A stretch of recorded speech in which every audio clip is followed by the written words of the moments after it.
If you want to check the activation date on a Nothing Phone 4a or 4a Pro, the first thing that you can do is you can open Settings.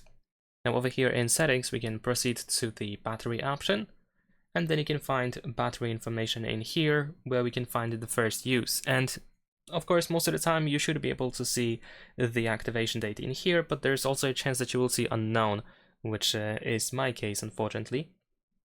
And there is also the second option that allows you to check the activation date, and that is by going to the Google option in Settings.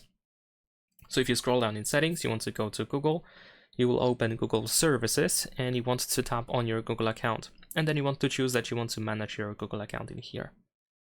Next, you want to go to Security and Sign In. Then in here we need to scroll down a little bit, and we need to find Sessions on Android phones. So we're gonna tap over here.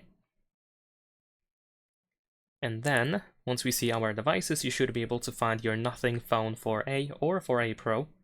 And if you tap on that device, then of course you should be able to see the activation date, or actually the first sign-in date. Let me verify myself. And of course, if you signed into the selected Google account on your first day, once you got your phone, then of course the first sign-in date should be valid. And of course, if you used a different account, you can just quickly switch it over here in the upper right corner. Of course, if you didn't sign into your Google account immediately once you got your phone, then this information might be slightly invalid, but still I think it's a pretty good indicator of the activation date. Leave a like and subscribe.